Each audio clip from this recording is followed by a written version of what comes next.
ബിസ്മില്ലാ അൽഹംദുലില്ലാ വസ്സലാത്തു വസ്സലാമു അലാ സയ്യിദിനാ മുഹമ്മദിർ റസൂലില്ലാ വഅലാ ആലിഹി വസഹ്ബിഹിൽ ഫായിസീന ബിറിദല്ലാഹ് അമ്മാ ബഅദ്. ബദരീങ്ങളിൽ സുപ്രധാനിയായ അബൂ ഉബൈദ റളിയല്ലാഹു അൻഹുവിനെ കുറിച്ചാണ് ഇന്ന് നമ്മൾ സംസാരിക്കുന്നത്. സ്വർഗം കൊണ്ട് സന്തോഷ വാർത്ത അറിയിക്കപ്പെട്ട 10 ഒരാളാണ് അബൂ ഉബൈദ റളിയല്ലാഹു അൻഹു. പരിശുദ്ധ ഇസ്ലാമിലേക്ക് ആദ്യം കടന്നു വന്ന വ്യക്തികളിലൊരാളുമാണ്. സിദ്ദീഖ് റളിയല്ലാഹു അൻഹു മുസ്ലിമായി തൊട്ടടുത്ത ദിവസം തന്നെ ഇസ്ലാം സ്വീകരിച്ചിട്ടുണ്ട്. മഹാനവറുകളുടെ വളരെ വലിയൊരു പ്രത്യേകത, നബി സല്ലല്ലാഹു അലൈഹി വസല്ലമ തങ്ങൾ അവരെക്കുറിച്ച് പറഞ്ഞതാണ്, ഇന്ന ലികുല്ലി ഉമ്മത്തിൻ അമീന, എല്ലാ സമുദായത്തിനും ഒരു വിശ്വസ്തനുണ്ട്. വ അമീനു ഹാദിഹിൽ ഉമ്മത്തി അബൂ ഉബൈദ, ഈ ഉമ്മത്തിൻ്റെ വിശ്വസ്തൻ അബൂ ഉബൈദയാണ് എന്ന് പുണ്യനബി സല്ലല്ലാഹു അലൈഹി വസല്ലമ തങ്ങൾ അവരെക്കുറിച്ച് പറഞ്ഞിട്ടുണ്ട്. ഇസ്ലാമിൻ്റെ ആദ്യകാലത്ത് പൊതുവിൽ മുസ്ലിങ്ങൾ നേരിട്ട പീഡന താടന മുറകൾ പ്രയാസങ്ങളൊക്കെ മഹാനവറുകളും നേരിട്ടിട്ടുണ്ട്. അങ്ങനെ ആദ്യം അബ്സീനിയയിലേക്കും പിന്നീട് മദീനയിലേക്കും രണ്ടിടത്തേക്കും ഹിജറ പോയവരിൽപ്പെട്ടവരുമാണ് അബൂ ഉബൈദ റളിയല്ലാഹു അൻഹു. മുത്തുനബി സല്ലല്ലാഹു അലൈഹി വസല്ലമ തങ്ങളുടെ കൂടെ എല്ലാ യുദ്ധങ്ങളിലും അവർ പങ്കെടുത്തിട്ടുണ്ട്, ഒന്നിലും വിട്ടുനിന്നിട്ടില്ല. ബദറിൽ അദ്ദേഹം നേരിട്ട വലിയൊരു പ്രതിസന്ധി അത് നമ്മുടെ കണക്കുകൂട്ടലുകൾക്കും ഭാവനകൾക്കുമൊക്കെ അപ്പുറത്തുള്ളതാണ്. ഖുറൈശ് പോരാളികൾക്കൊക്കെ അബൂ ഉബൈദയെ പേടിയായിരുന്നു. അദ്ദേഹത്തെ കാണുമ്പോഴൊക്കെ അവർ മാറി നിൽക്കുകയാണ് ചെയ്യാറ്. പക്ഷെ ഒരാൾ മാത്രം അദ്ദേഹത്തെ വെല്ലുവിളിച്ചുകൊണ്ട് അദ്ദേഹത്തെ നേരിടാൻ വേണ്ടിയിട്ടുള്ള ഒരുക്കത്തോടെ തന്നെ മുന്നിട്ട് നിൽക്കുന്നു. അബൂ ഉബൈദയാകട്ടെ അയാളെ കാണുമ്പോഴൊക്കെ പരമാവധി മാറി നിൽക്കാനും അയാൾ കാണുന്നിടത്ത് നിന്ന് വിട്ടു നിൽക്കാനും ശ്രമിച്ചുകൊണ്ടിരിക്കുകയും ചെയ്യുന്നു. പക്ഷേ അദ്ദേഹം വിടുന്നില്ല. ആ മനുഷ്യൻ അബൂ ഉബൈദയെ നേരിടാനുള്ള ഉറച്ച തീരുമാനത്തിൽ തന്നെയാണ്. ഒടുവിൽ തൊട്ടു മുന്നിൽ തന്നെ വന്നുപെട്ടു.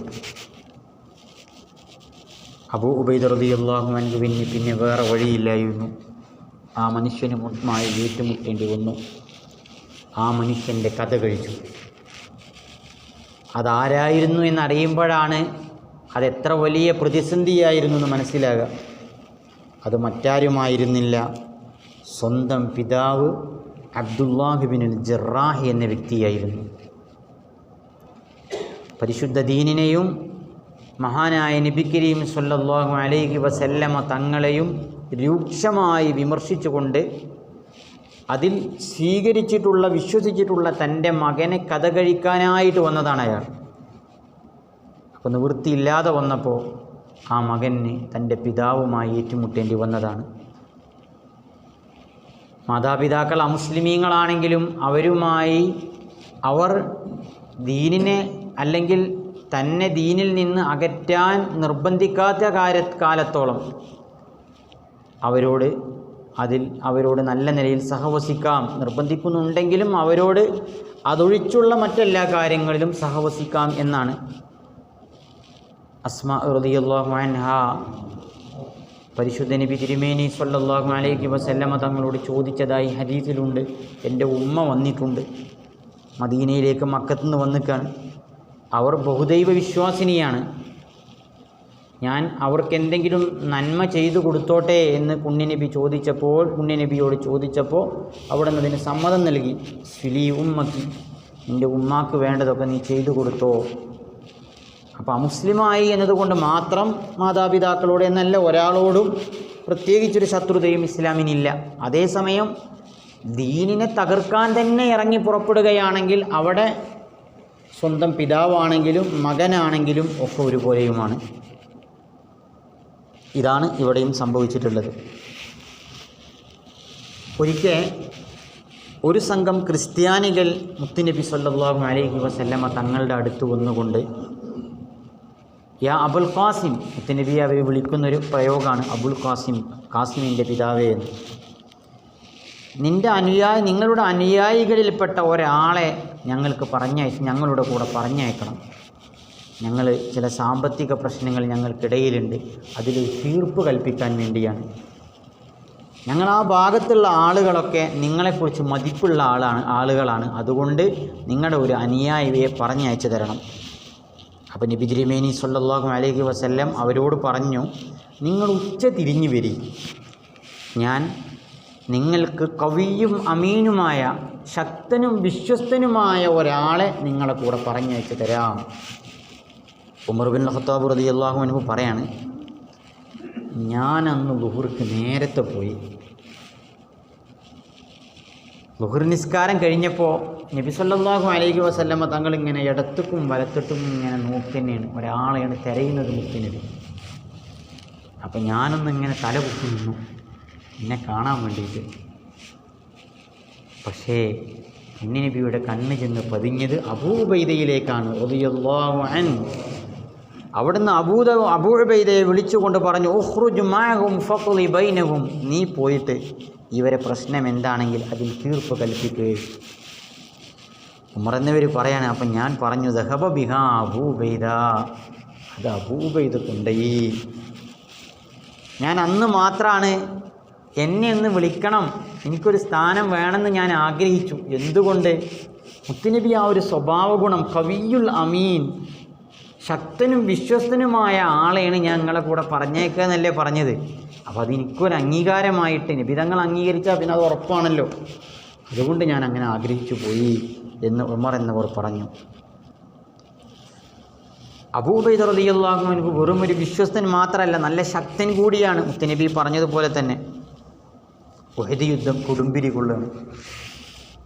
മുസ്ലിമീങ്ങളിൽ തന്നെ വലിയൊരു വിഭാഗം ശത്രുക്കളുടെ കടന്നാക്രമണം, പെടുന്നനെയുണ്ടായ ആക്രമണത്തിൽ പിടിച്ചു നിൽക്കാൻ കഴിയാതെ ഒരുപാട് ആളുകൾ പിന്തിരിഞ്ഞോടി.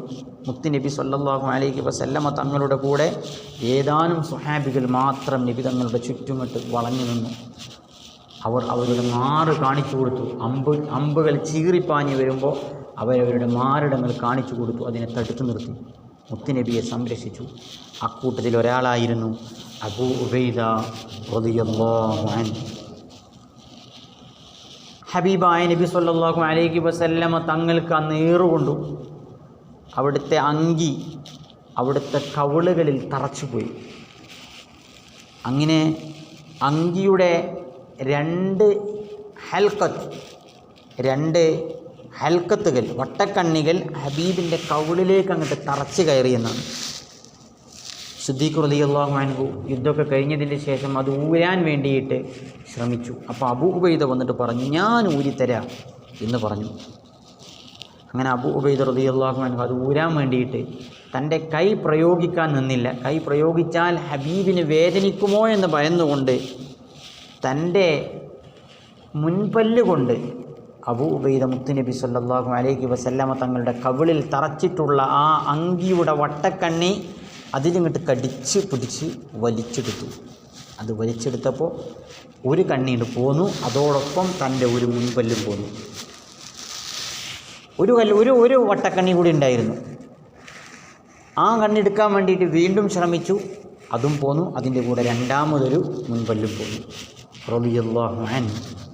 അങ്ങനെ വേദന സഹിച്ചെങ്കിലും അതിൽ നിന്ന് പിന്മാറിയില്ല. പിന്നീട് അബൂബക്കർ എന്നവർ അബൂ ഉബൈദയെക്കുറിച്ച് പറഞ്ഞു, അബൂ ഉബൈദ മിൻ അഹ്സനിൻ നാസി ഹദ്മ, മുൻപല്ല്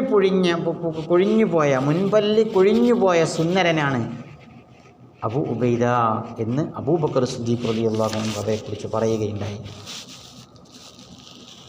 ഹബീബായ മുത്തുനബി സ്വല്ലല്ലാഹു അലൈഹി വസല്ലമ തങ്ങൾ വഫാത്തായി. പിന്നീട് അബൂബക്കർ, ഉമർ റളിയല്ലാഹു അൻഹുമാ അവരുടെ ജീവിതകാലത്ത്, ഭരണകാലത്ത് അവരുടെ ഒരു ഉത്തമ മാതൃക അനുയായിയായിട്ടാണ് അബൂ ഉബൈദ ജീവിച്ചത്. ഹബീബ് വഫാത്തായപ്പോൾ യൗമുസ് സഖീഫ വഫാത്തായ ഉടനെ അടുത്ത ഒരു പ്രതിനിധിയെ, ഖലീഫയെ തിരഞ്ഞെടുക്കാൻ വേണ്ടി മദീനയിൽ സ്വഹാബികൾ ഒരു പന്തലിൽ ഒരുമിച്ച് കൂടി. മസ്ജിദ് നബിയുടെ അടുത്തായിട്ട് ആ പന്തൽ കാണാം. സഖീഫത്തു ബനീ സായിദ എന്നവിടെ എഴുതി വെച്ചിട്ടുണ്ട്. ആ പന്തൽ അത് നല്ലൊരു തോട്ടാണ്. ഇപ്പോഴും ഇന്ന് മദീനയിൽ ആ പഴമ നിലനിർത്തപ്പെട്ട കൂട്ടത്തിലെ അപൂർവം സ്മാരകങ്ങളിൽ ഒന്നാണ് സഖീഫത്തു ബനീ സായിദ. അവിടെ ഒരുമിച്ച് കൂടി സ്വഹാബികൾ. ആ സമയത്ത് ഉമർ ബിൻ ഖത്താബ് റളിയല്ലാഹു അൻഹു അവിടെ ഒരുമിച്ച് കൂടിയ സ്വഹാബികളെ സാക്ഷി നിർത്തിക്കൊണ്ട് അബൂ ഉബൈദയോട് പറഞ്ഞു, ഉബ്സുത് യദക യാ അബാ ഉബൈദ, കൈ ഇങ്ങോട്ട് നീട്ടി, നിങ്ങളെ ഞാൻ ഖലീഫയായി ബൈഅത്ത് ചെയ്യാണ്. കാരണം നിങ്ങളെക്കുറിച്ച് മുത്തുനബി സ്വല്ലല്ലാഹു അലൈഹി വസല്ലമ തങ്ങൾ അമീനുൽ ഉമ്മ, ഈ ഉമ്മത്തിൻ്റെ വിശ്വസ്തൻ എന്ന് പറയുന്നത് ഞാൻ കേട്ടിട്ടുണ്ട്, അതുകൊണ്ട് കൈ നീട്ടണം എന്ന് പറഞ്ഞു. ബൈഅത്ത് ചെയ്യാൻ, ഖലീഫയായിട്ട് ബൈഅത്ത് ചെയ്യാൻ വേണ്ടിയിട്ട്. അപ്പോൾ അബൂ ഉബൈദ റളിയല്ലാഹു അൻഹു മറുപടി നൽകി. അവരൊക്കെ മനസ്സ് നമ്മൾ നോക്കണം. ഒരു ഭരണാധികാരം വന്നു കിട്ടുമ്പോൾ അതിനെ ഒരാൾ തൻ്റെ പേര് നിർദ്ദേശിക്കുമ്പോൾ എന്നായിക്കോട്ടെ, കേവലം ഒരു പ്രസിഡന്റ് സ്ഥാനത്തിന്, മഹലിൻ്റെ അല്ലെങ്കിൽ ഒരു പഞ്ചായത്തിൻ്റെ ഒരു സ്ഥാനത്തിലേക്ക് വാശിയോട് കൂടിയിട്ട് മത്സരിക്കുന്ന കാലഘട്ടമാണ്. അബൂ ഉബൈദ പറഞ്ഞു, മാ കുൻതു ലിഅതഖദ്ദമ ബൈന യദൈ റജുലിൻ അമറഹു റസൂലുള്ളാഹി സ്വല്ലല്ലാഹു അലൈഹി വസല്ലമ അൻ യഉമ്മനാ ഫിസ്സലാത്തി ഫഅമ്മനാ. മുത്തുനബി സ്വല്ലല്ലാഹു അലൈഹി വസല്ലമ തങ്ങൾ അവിടുത്തെ ജീവിത കാലഘട്ടത്തിൽ നമസ്കാരത്തിന് നമുക്ക് ഇമാമായി നിൽക്കാൻ നിർദ്ദേശിക്കുകയും അങ്ങനെ നമുക്ക് ഇമാമായി നിസ്കരിക്കുകയും ചെയ്ത ഒരു മനുഷ്യൻ ഇവിടെ ഉണ്ടായിരിക്കെ ഞാനതിന് മുതിരൂല. അഥവാ അബൂബക്കർ സിദ്ദീഖ് റളിയല്ലാഹു അൻഹു. അങ്ങനെ പിന്നെ അബൂബക്കർ റളിയല്ലാഹു അൻഹുവിനെ എല്ലാവരും ബൈഅത്ത് ചെയ്തു, ഖലീഫയായി ബൈഅത്ത് ചെയ്തു. അബൂബക്കർ റളിയല്ലാഹു അൻഹു ഖലീഫ. ഷാം നാടുകളിലേക്ക് സൈന്യവുമായിട്ട് നിയോഗിച്ചത് അബൂ ഉബൈദയായിരുന്നു റളിയല്ലാഹു അൻഹു. ഇന്നത്തെ സിറിയയിലെ ഒരു പ്രവിശ്യയായ ഹിംസിൻ്റെ അമീറായിട്ട് അബൂ ഉബൈദയെ അബൂബക്കർ റളിയല്ലാഹു അൻഹു നിയോഗിക്കുകയും ചെയ്തു. രണ്ടാം ഖലീഫ ഉമർ റളിയല്ലാഹു അൻഹുവിൻ്റെ കാലഘട്ടത്തിൽ ഷാമിൻ്റെ മിക്ക പ്രദേശങ്ങളും മുസ്ലിങ്ങൾ ജയിച്ചടക്കി. ബൈത്തുൽ മുഖദ്ദസ് അടക്കം മുസ്ലിങ്ങളുടെ കൈവശം വന്നു. അന്ന് ഉമർ ബിൻ ഖത്താബ് റളിയല്ലാഹു അൻഹു ഷാമിൻ്റെ മൊത്തം അമീറാക്കി അബൂ ഉബൈദയെ നിയമിച്ചു. ഷാം എന്ന് പറഞ്ഞാൽ ഇന്നത്തെ Syria, Philistine, Israel, Jordan, Lebanon തുടങ്ങിയ രാജ്യങ്ങളൊക്കെ ഉൾക്കൊള്ളുന്ന പ്രദേശമാണ്. ഇതിൻ്റെ മൊത്തം അമീറായിട്ട് അബൂ ഉബൈദയെ ഉമർ ബിൻ ഖത്താബ് റളിയല്ലാഹു അൻഹു നിയമിച്ചു. തൻ്റെ ആ പടയോട്ട കാലഘട്ടത്തിൽ തന്നെയാണ് അവർ വഫാത്താകുന്നത്. ഷാമിൽ ഇന്ന് രാവിലെ നമ്മൾ പറഞ്ഞിരുന്നു, ഒരു വലിയ മഹാമാരി, പ്ലേഗ് രോഗം പടർന്നു പിടിച്ചു. ഈ വിവരം ഉമർ ബിൻ ഖത്താബ് റളിയല്ലാഹു അൻഹു അറിഞ്ഞു. ഉടനെ കത്തെഴുതി, അബൂ ഉബൈദക്ക് കത്തെഴുതി, എനിക്ക് നിങ്ങളെ അത്യാവശ്യമായി വന്നിരിക്കുന്നു, അതുകൊണ്ട് നിങ്ങൾ ഈ കത്ത് കിട്ടിയാൽ ഉടനെ നിങ്ങൾ മദീനയിലേക്ക് വരണം. ഈ കത്ത് നിങ്ങൾക്ക് രാത്രിയാണ് കിട്ടുന്നതെങ്കിൽ നേരം വെളുക്കാൻ നിൽക്കരുത്. പകലിലാണ് നിങ്ങൾക്ക് ഈ കത്ത് കിട്ടുന്നതെങ്കിൽ രാത്രിയാകാനും നിൽക്കരുത്. ഉടനെ നിങ്ങൾ ഷാമിൽ നിന്ന് മദീനയിലേക്ക് പുറപ്പെടണം എന്ന് കത്തെഴുതി. കാരണം അത്ര ആവശ്യമുള്ള ഒരാളാണ് അദ്ദേഹം. ആ പ്ലേഗ് രോഗത്തിൽ പോയാൽ അത് മുസ്ലിം രാജ്യത്തിന് വലിയ നഷ്ടമായതുകൊണ്ടാണ് ഉമർ ബിൻ ഖത്താബ് റളിയല്ലാഹു അൻഹു കത്തെഴുതിയത്. അപ്പോൾ അദ്ദേഹം ആ കത്ത് ഇങ്ങനെ വായിച്ചിട്ട് പറഞ്ഞു, ഉടനെ അദ്ദേഹം മറുപടി എഴുതി, യാ അമീർ അൽ മുഅ്മിനീൻ ഖദ് അറഫ്തു ഹാജതക ഇലയ്യ, നിങ്ങൾക്ക് എന്നെ ആവശ്യമുണ്ട് എന്നത് എനിക്ക് മനസ്സിലായി. പക്ഷേ നിങ്ങൾ മനസ്സിലാക്കണം, വ ഇന്നി ഫീ ജുന്ദിൻ മിനൽ മുസ്ലിമീൻ, ഞാൻ ഉള്ളത് മുസ്ലിം സൈന്യത്തിൻ്റെ കൂട്ടത്തിലാണ്. വലാ അജിദു ബിനഫ്സി റഗ്ബതൻ അനില്ലദീ യുസീബുഹും, അവരെ ബാധിക്കാവുന്ന ഒരു വിപത്ത് അത് എന്നെ ബാധിക്കാതെ ഞാൻ രക്ഷപ്പെടണം എന്നെനിക്കൊരാഗ്രഹമേ ഇല്ല. എനിക്ക് അല്ലാഹു അത് കണക്കാക്കിയിട്ടുണ്ടെങ്കിൽ അതെനിക്ക് കിട്ടും. അതുകൊണ്ട് അങ്ങേക്ക് ഈ കത്ത് കിട്ടിയാൽ ഉടനെ അങ്ങ് എന്നോട് ചെയ്ത ആ ദൃഢനിശ്ചയത്തിൽ നിന്ന് പിന്മാറണം. എനിക്ക് ഷാമിൽ തന്നെ താമസിക്കാൻ എനിക്ക് അനുവാദം നൽകുകയും വേണം. ഈ കത്ത് ഉമർ ബിൻ ഖത്താബ് റളിയല്ലാഹു അൻഹുവിൻ്റെ കയ്യിൽ കിട്ടി. ഉമർ എന്നവർ ആ കത്ത് നിവർത്തി വായിച്ചു. അവിടെ നിന്ന് കരയാൻ തുടങ്ങി. കത്ത് ഷാമിൽ നിന്നാണ്, അബൂ ഉബൈദയുടെ അടുത്ത് നിന്നാണ് എന്നുള്ളതൊക്കെ ആളുകൾക്ക് അറിയാം.